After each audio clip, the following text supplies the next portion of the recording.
Hello दोस्तों, मैं Brijesh Yadav top 10 study centre में आपका स्वागत है। आज बिहार दिवस है और बिहार दिवस के अवसर पर आप सबको हार्दिक शुभकामनाएं हैं। आइए देखिए, स्क्रीन पर आपके सामने ये बिहार का सुंदर सा नक्शा दिख रहा होगा। इसमें बिहार का उत्तर में आप लोग देखिएगा तो नेपाल है, और पश्चिम में देखिएगा तो यहाँ पर उत्तर प्रदेश है, और पूर्व में देखिएगा तो यहाँ पर पश्चिम बंगाल है, और यहाँ पर दक्षिण की ओर जाएंगे तो झारखंड मिलता है। ये बिहार है और बिहार के नक्शा में 38 जिले हैं, और इनके बारे में थोड़ा आगे की ओर हम लोग जानेंगे।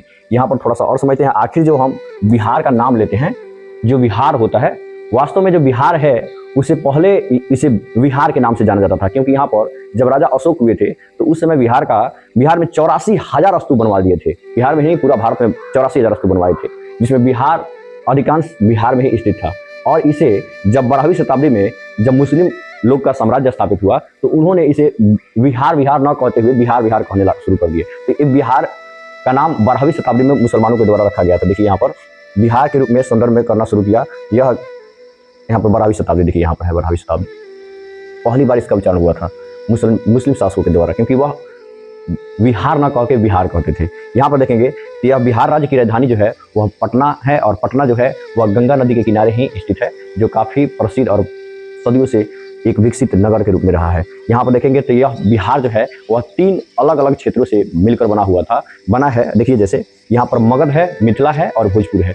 मगध का जो इतिहास है वह भी बहुत पुराना है, क्योंकि मगध आप महाभारत जब पढ़िएगा तो उसमें जरासंध का नाम आता है, और जरासंध जो है वह 86 राजाओं को कैद कर चुका था। वह 100 राजाओं को कैद करके उसे बलिदान चढ़ाने वाला था, इसलिए कृष्ण ने इन्हें वध करा दिया था भीम के द्वारा। तो यहाँ पर जो जरासंध का नाम आएगा मगध से संबंधित है, जो काफी प्रभावशाली राजा था, बलशाली राजा था। यहाँ पर देखिएगा मिथिला है, और मिथिला में राजा जनक का नाम सबसे प्रसिद्ध आता है, और उन्हीं के पुत्री जो सीता थी जिससे राम का विवाह हुआ था। ये बहुत ही सभ्य नगरी है। और देखिए यहाँ पर भोजपुर जो है, भोजपुर जहाँ से भोजपुरी की उत्पत्ति होती है, जहाँ हम लोग आज भोजपुरी बोलते हैं कि का हाल बा भैया और सब ठीक बा, ऐसा ही जो बोलते हैं, ये जो होता है भोजपुरी, ये पूरा विश्व में अब छाया हुआ है। अब देखिए यहाँ पर ये जो तीनों क्षेत्र हैं, इनके इतिहास और संस्कृति काफी पुराना है। तो आइए थोड़ा सा और आगे की ओर जानते हैं थोड़ा बिहार के बारे में। ये बिहार का नक्शा है, कि बिहार में जो प्रमंडल होते हैं उसके बारे में है। तो आइए सबसे पहले समझें कि बिहार राज्य है, यह भारत में स्थित है, और इसके आसपास में जो पड़ोसी राज्य है उसमें आता है उत्तर प्रदेश, झारखंड, पश्चिम बंगाल, और उत्तर में देखिएगा तो अंतर्राष्ट्रीय सीमा लगता है नेपाल के साथ, जिसे हम लोग नेपाल सीधे जाते हैं बिहार से, इसे अंतर्राष्ट्रीय सीमा कहते हैं। यहाँ पर आप देखिएगा तो जो उत्तर प्रदेश है वह 8 जिलों से गुजरता है। यहाँ पर देखिए सीमा बॉर्डर करता है, साझा करता है। देखिए यहाँ पर ये है उत्तर प्रदेश। यहाँ पर देखेंगे चलिए यहाँ पर समझाएंगे तो और अच्छा रहेगा आपके लिए। ये देखिए उत्तर प्रदेश हुआ, और उत्तर प्रदेश में आप देखिएगा तो 8 जिले हैं जो इसे स्पर्श कर सकते हैं। देखिए जैसे हम उत्तर से दक्षिण की ओर बता रहे हैं, यहाँ पर फर्स्ट में है पश्चिमी चंपारण, 2 में है गोपालगंज, 3 में है सिवान, 4 में है सारण, और ये हुआ जैसे भोजपुर, ये 5 नंबर पर हुआ, ये 6 नंबर पर हुआ बक्सर, 7 नंबर पर क्या हुआ तो कैमूर है, और 8 नंबर पर हमारा रोहतास है। तो अब देखिएगा तो रोहतास थोड़ा सा देखिए यहाँ से ऐसे ऐसे होते हुए थोड़ा सा बॉर्डर शेयर करता है। तो सबसे कम बॉर्डर शेयर करता है कोई तो बोलेंगे कि रोहतास है, जो उत्तर प्रदेश से सबसे कम बॉर्डर शेयर करता है। ऐसे भी आता है कि कौन सा राज्य है जो बिहार के साथ सबसे अधिक बॉर्डर शेयर करता है, तो उसमें सबसे पहला नाम आता है उत्तर प्रदेश का। यहाँ पर आप देखिएगा तो झारखंड राज्य है, और झारखंड राज्य है जो बिहार के कितने जिलों का स्पर्श कर सकता है। तो देखिए यहाँ पर क्या है, सबसे पहले औरंगाबाद 1 हुआ, फिर 2 में गया, 3 में नवादा, 4 में जमुई, 5 में बक्का, 6 में भागलपुर, और 7 में है कटिहार। यानी पश्चिमी चंपारण बोल रहे हैं, सॉरी, जो झारखंड जो है वह बिहार के 7 जिलों को स्पर्श कर सकता है।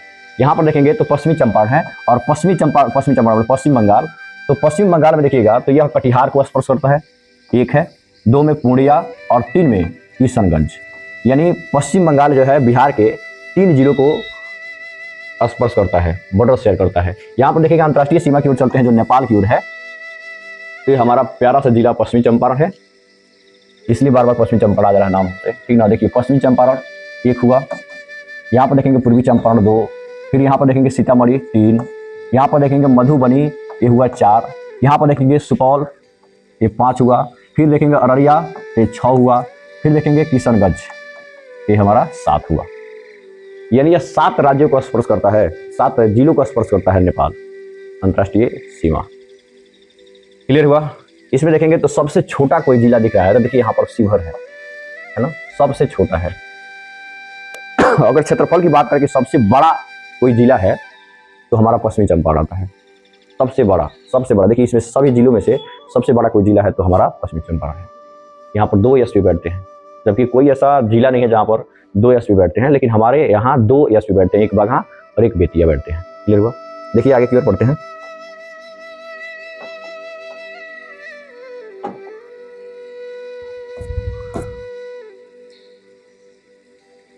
यहाँ पर देखेंगे तो बिहार के नक्शा, देखिए बिहार का नक्शा बिहार के 9 प्रमंडल को दर्शाता है। यहाँ पर जो नक्शा बनाया गया है ये 9 प्रमंडल को दिखाता है और प्रमंडल में जिलों को बांटा जाता है। तो अभी बिहार में कोई पूछे आपसे कि बिहार में कुल कितने प्रमंडल है, तो बोलिएगा कि 9 प्रमंडल है। और 9 प्रमंडल जो है यहाँ पर सब अलग अलग कलर से दिखाया गया है, जैसे तिरहुत प्रमंडल, सारण, पटना, मगध, मुंगेर, भागलपुर, पूर्णिया, कोसी, दरभंगा। इस प्रकार से 9 प्रमंडल है। और इसमें से हमारा अपना प्रिय प्रमंडल जो है वह तिरहुत प्रमंडल है, जिसमें 6 जिले आते हैं। आइए हम थोड़ा सा आगे की ओर समझते हैं कि बिहार का नक्शा बिहार के 9 प्रमंडल को दर्शाता है। बिहार के 9 प्रमंडल इस प्रकार है: पटना, मगध, मुंगेर, भागलपुर, सारण, तिरहुत, दरभंगा, कोसी और पूर्णिया। इसमें देखेंगे तो जनसंख्या और क्षेत्रफल के हिसाब से सबसे बड़ा कोई प्रमंडल है तो हमारा तिरहुत प्रमंडल है, सबसे बड़ा। और देखेंगे तो इसमें जिसमें 6 जिले आते हैं, कौन कौन जिला है देख लीजिए। पहले आता है पश्चिमी चंपारण, पूर्वी चंपारण, जस्ट उसके बगल में जैसे देखिएगा यहाँ पर दिखा दें हम।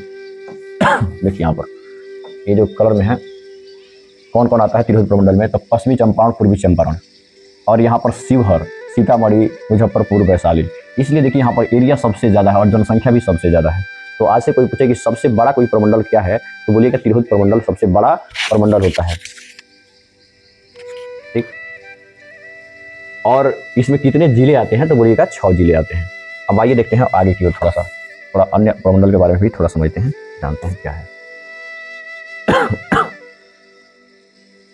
यह बिहार के नक्शे में 9 प्रमंडल और उसके अंतर्गत आने वाले जिलों को दिखाता है। और बिहार के 9 प्रमंडल और उनके अंतर्गत आने वाले जिले हैं। जैसे देखिए एक क्या है, तो प्रमंडल है और प्रमंडल के अंतर्गत आने वाले जिलों के नाम क्या है।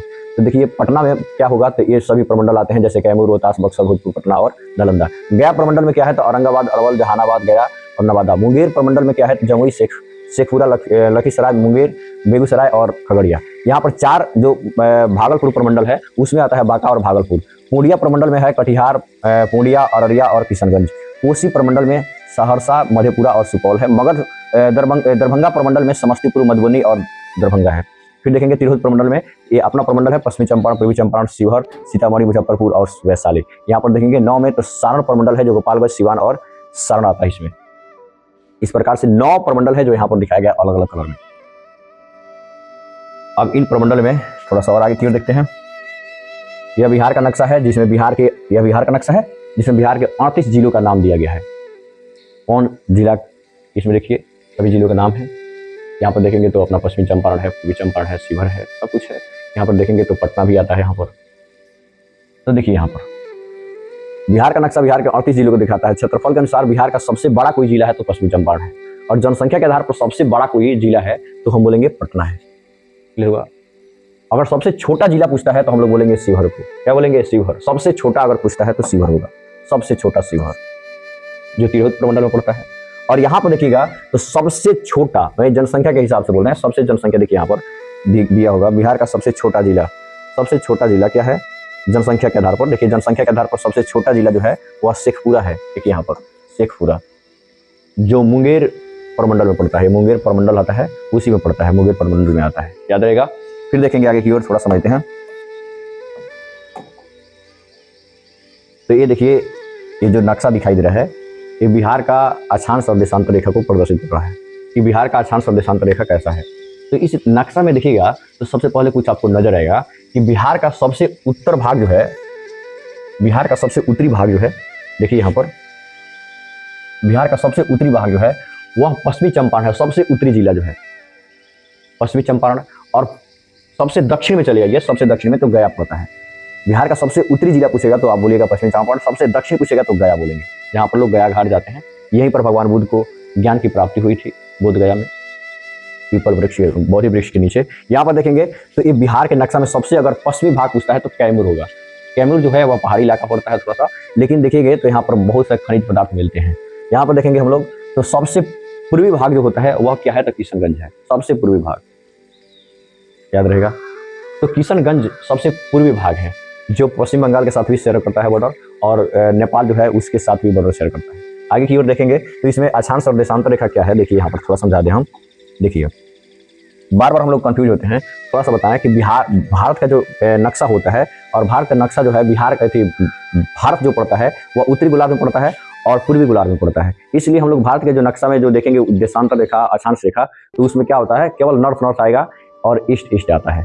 इसमें भी कोई कंफ्यूज होने की बात नहीं है कि सर यहाँ पर कुछ लिखा हुआ है। देखिए यहाँ पर जो पूर्वी देशांतर लिखा हुआ है पहले हम लोग समझ लेते हैं, अक्षांश रेखा को समझते हैं। देखिए दक्षिण में सबसे नीचे जाएंगे तो बिहार का सबसे दक्षिणी अक्षांश से होगा, वह होगा 24 डिग्री 20 मिनट 10 सेकेंड होगा। इसको डिग्री पढ़ते हैं, इसको मिनट पढ़ते हैं और इसको सेकेंड पढ़ते हैं। तो बिहार का सबसे दक्षिणी अक्षांश जो होगा वह होगा 24 डिग्री 20 मिनट 10 सेकेंड होगा, उत्तरी अक्षांश। यहाँ पर देखेंगे सबसे उत्तरी भाग जो का पड़ता है तो हमारा पश्चिमी चंपारण पड़ता है, तो उसमें देखेंगे तो वह 27 डिग्री 31 मिनट 5 सेकेंड उत्तरी अक्षांश है जो पश्चिमी चंपारण में पड़ता है। यहाँ पर देखेंगे सबसे पूरब की ओर, देखिए जब उत्तर से दक्षिण की ओर या दक्षिण से उत्तर की ओर जाते हैं तो उसमें हमेशा हम लोग को अक्षांश रेखा प्राप्त होती है, लेकिन जैसे हम लोग पूरब से पश्चिम या पश्चिम से पूरब की ओर जाते हैं तो उसमें हमारा अक्षांश रेखा देशांतर रेखा आता है। तो देशांतर रेखा में सबसे पहले चलते हैं, चलिए पूरब की ओर ही आते हैं। तो पूरब में सबसे पूरब जो पड़ता है वह किशनगंज पड़ता है, सबसे पूर्वी जिला है। तो उसका जो हम लोग देखेंगे पूर्वी अक्षांश तो वह होगा 88 डिग्री 17 मिनट और 40 सेकेंड है। और यहाँ पर देखेंगे तो सबसे पश्चिमी भाग जो है कैमूर है, उसका जो देशांतर है वह 83 डिग्री 19 मिनट 50 सेकेंड है। ठीक हुआ।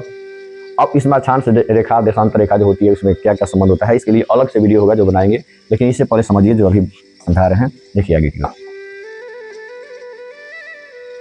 जो बताए थे वही है इसमें भी।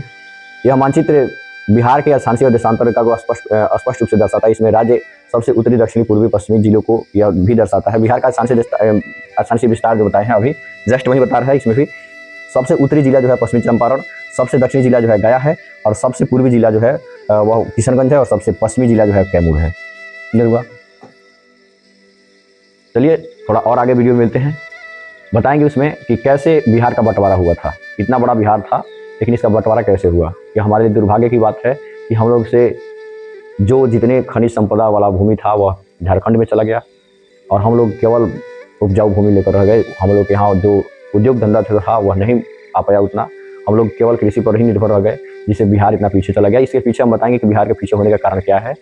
तब तक जय हिंद जय भारत।